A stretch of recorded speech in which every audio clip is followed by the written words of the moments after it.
Bismillahirrahmanirrahim.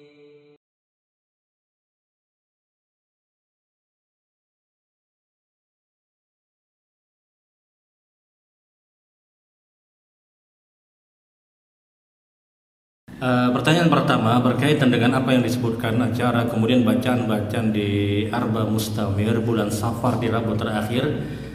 Kemudian kita ikut pada amaliyah tersebut. Yang pertama, mohon maaf, yang ulun tahu ini tidak berdasar dan tidak pernah diajarkan Nabi Shallallahu Alaihi Wasallam.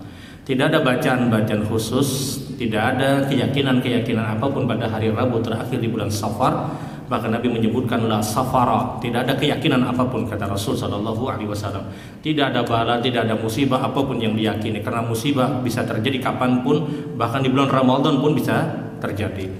Dan kalau kita sudah terlanjur untuk ikut pada perbuatan tersebut, ya modal kita istighfar sudah selesai, kita astagfirullah. Karena ya mungkin karena ketidaktahuan, kita tahu orang tersebut dikatakan tidak dianggap berdosa ketika dia tidak tahu, ketika dia berdiri alal jahalah, ketidaktahuan dia, ketika dia dalam keadaan nisyan, dalam keadaan lupa, ketika dia dalam keadaan ada halati darurah, dalam keadaan darurat, maka ini pasti dimaafkan. Orang itu dikatakan berdosa kapan? Ketika ta'amada qalbah, dia punya niat ingin melakukan perbuatan tersebut dan dia tahu itu dosa, kemudian dia lakukan, maka orang itu dikatakan melakukan perbuatan dosa. Adapun apakah ini masuk pada ranah istilah kullu bid'atin dhalalah wa kullu dhalalatin finnar, semua bid'ah itu sesat dan kesesatan itu berada dalam neraka Allah Subhanahu wa taala, wa iyadzubillah. Ya, ini hadis sangat umum. Ini hadis sangat umum.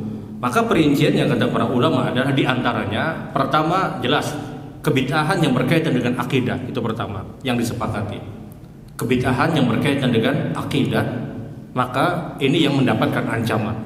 Ingat, ini bahasanya ancaman, bukan divonis, bukan dijas orang ini pasti berada dalam neraka Allah. Karena boleh jadi dia istighfar harian dia itu boleh jadi menggugurkan dosa dan kesalahan dia. Kita tidak tahu. Karena orang yang baca astagfirullah 70 tahun dosa dan kesalahan dia boleh jadi diruntuhkan oleh Allah dengan modal kalimat istighfar dia. Karena konsekuensi rahman dan rahimnya Allah adalah jelas Allah akan memberikan kasih sayang. Allah Ghafar, Allah Ghafur. Allah mengampuni dosa yang banyak, Allah mengampuni dosa yang berulang.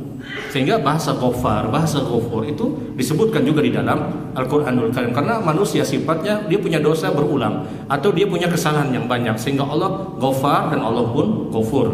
Dan perkara-perkara sebagaimana disebutkan tadi, ulama sepakat kalau kebid'ahannya berkaitan dengan akidah jelas dapat ancaman tadi. Adapun kalau kebid'ahannya berkaitan dengan ibadah, maka dilihat apakah orang tersebut sudah diingatkan atau tidak, apakah sudah iqamatul hujjah atau tidak, apakah dia sudah disampaikan kebenaran atau tidak.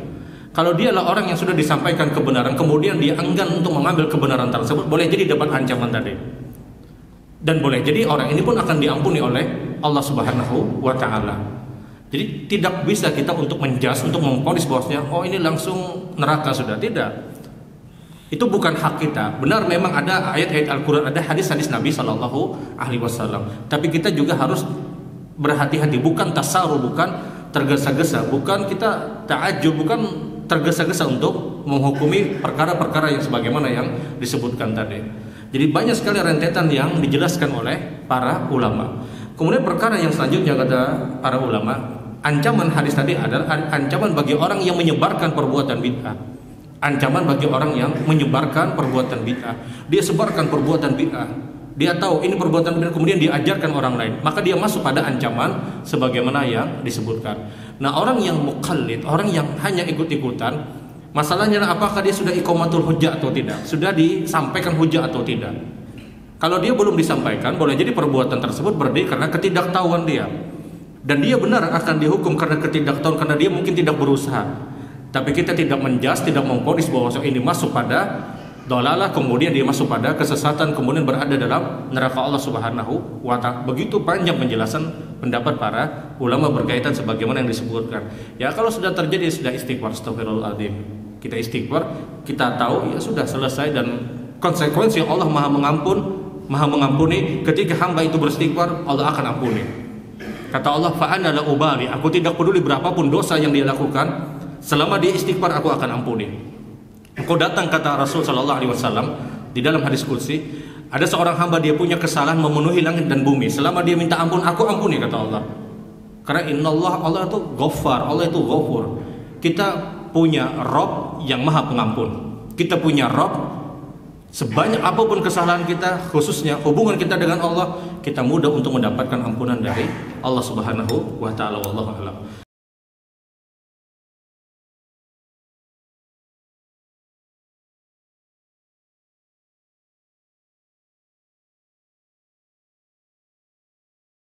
Bismillahirrahmanirrahim.